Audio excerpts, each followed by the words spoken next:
concept of distance, time, and velocity. So velocity is distance traveled over a period of time. And then rearranging the equation, you can get distance by multiplying the velocity times time. So velocity is a vector, meaning it has magnitude and direction. And here we can see a velocity versus time graph. So as you can see here, the distance is velocity multiplied by time. So if you take the area under the curve or the line, you can get distance. And to derive that, we will do, so here you can see there's a rectangle. So d is equal to vi times time. And then you have to add that to the area of the triangle. So you have 1/2 times your base, which is time, times your height, which is actually bf minus vi. So in parentheses you have that. And then you have to rearrange this equation.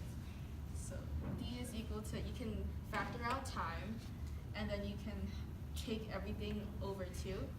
So over 2, you multiply this by 2, so that's 2vi plus, and then you have t factored out. So you just have velocity final minus velocity initial times time.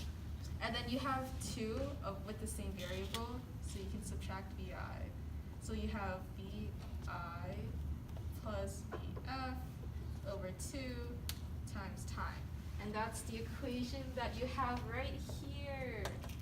And then for acceleration, it's change in velocity over a period of time. So then similarly, you actually take the slope of this because you already have velocity versus time.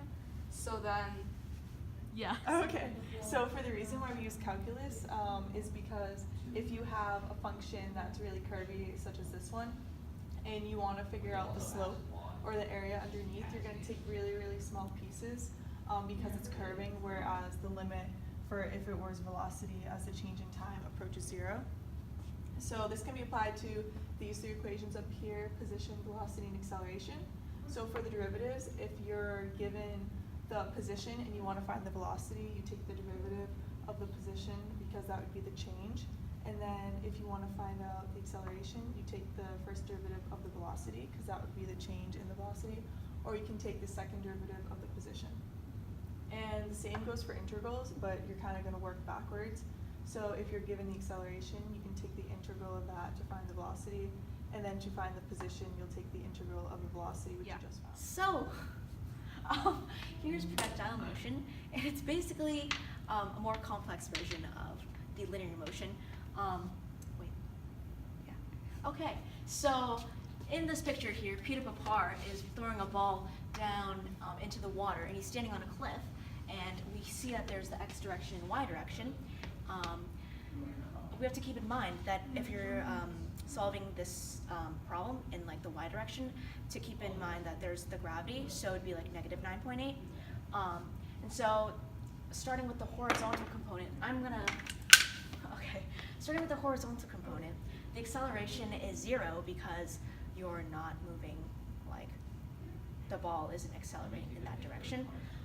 And then the velocity final is constant, so that's the equation right here. And so if you're solving for the final position, you're going to do initial position plus initial velocity times time. And those are the only 2 like equations you should keep in mind. And then for vertical, there's more components. So like we said before, the acceleration is negative g, so negative 9.8 meters per second squared. That's the constant. And then for the final velocity, it would be initial velocity minus gravity times time. And then for the final position, it would just be initial position plus initial velocity times time plus half gt squared. And then for the last equation, it's just the velocity final squared equals velocity initial squared minus 2gy. And these equations look very similar to the kinematic equations for linear, but it's just in the y direction, so like you have to keep in mind the directions. Let's say goodbye to Peter Papar.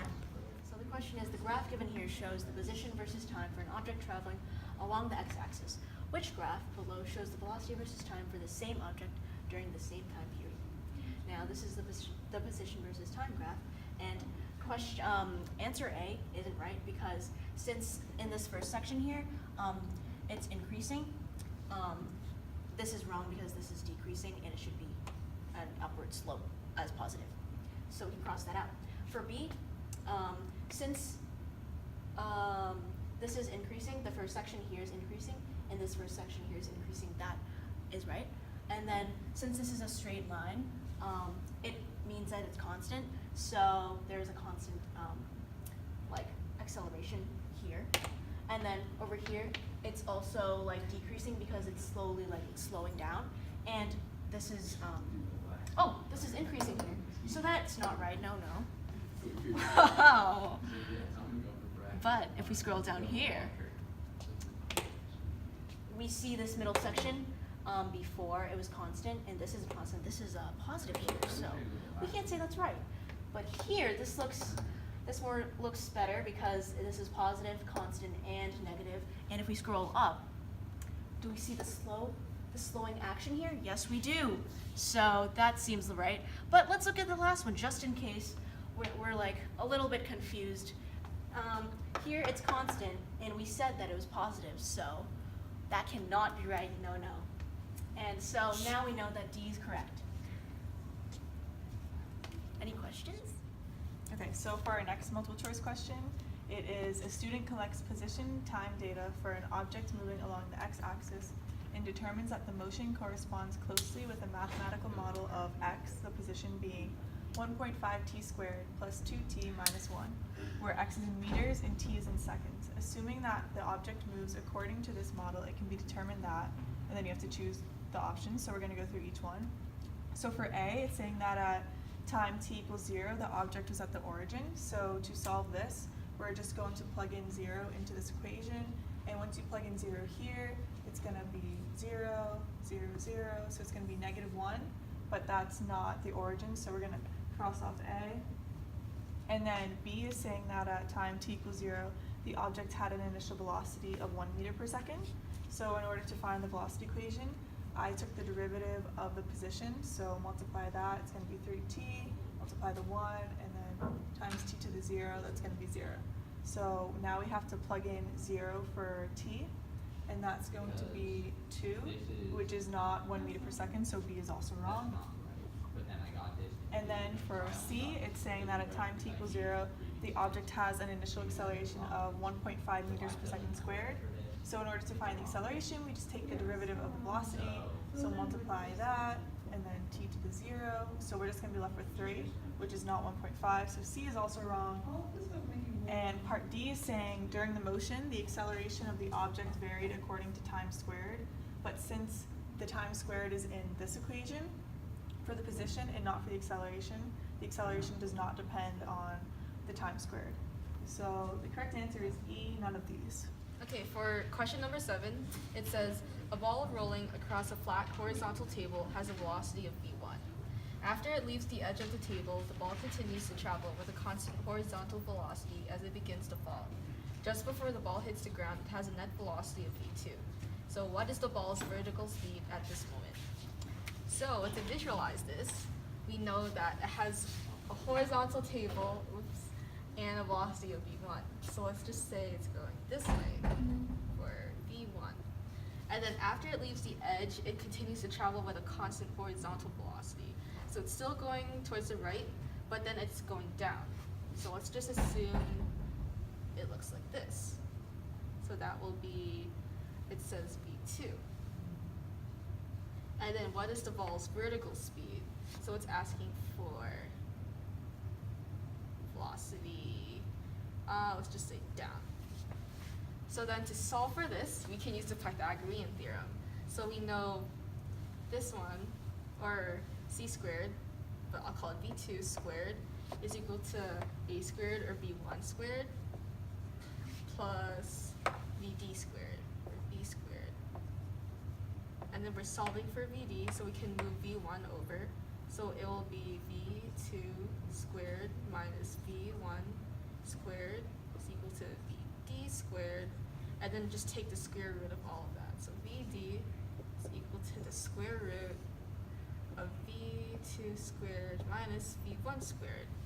And so going through the answers, we have v2, which is wrong, v1 plus v2, which is also wrong.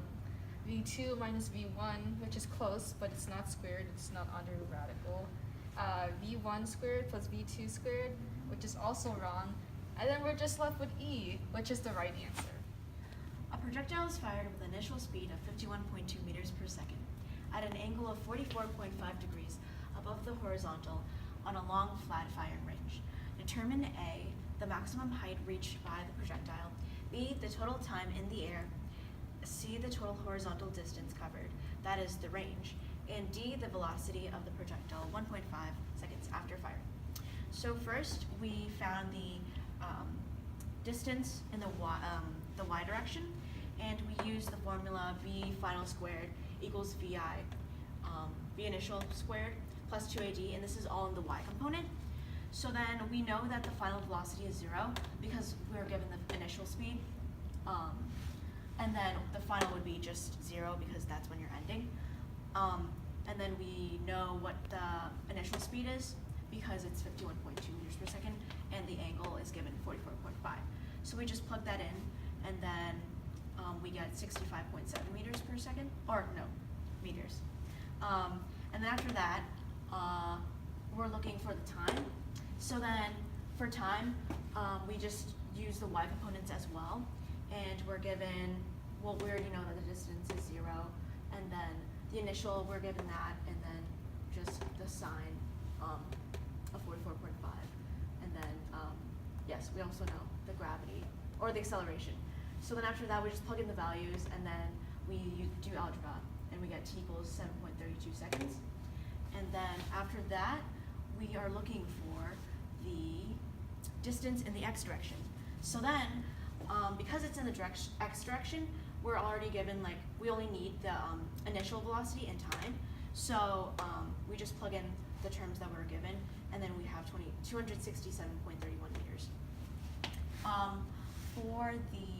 For question D, it's asking for the velocity of the projectile 1.5 seconds after firing. And this involves like more problem solving because we need both the y and the x velocity components. So first we use this formula, v final for the y direction equals v initial plus at. And again, we're given like these components, we plug it in, we got 21.2 meters per second. And then we go on to the x component, but since we can use this triangle here to determine the velocity for the x. So since we know that the y is 21.2 meters per second, and by solving for the angle, yes. Okay, sorry. For the x component, we do v cosine of the angle given from above. So we use 51.2 meters per second cosine of 44.5, and then we get 36.5 meters per second. And so once you find both the y and x components for the velocity, you can use the Pythagorean theorem to find the final velocity. So yes, so then we plug in 36.5 meters per second squared plus 21.2 meters per second squared all over the square root, and then we get 42.2 meters per second squared. And this is all demonstrated in this triangle here. So this is the y, this is the x. And then to find the angle, you would just do the tan theta equals vy over vx, and then we find the inverse of that, and then we get 30.1 degrees above the horizon because it's above this line here. So yeah, those are the answers and problem solving. So projectiles can be applied to a lot of things. For example, one of our labs was predicting where an object would land after you shoot it at a certain angle and initial velocity. Like here you can see someone's like launching someone out of a cannon. So if you want to make sure they land safely, you can take their initial force or velocity and the angle that they're firing the person from and predict where he's going to land and like put a trampoline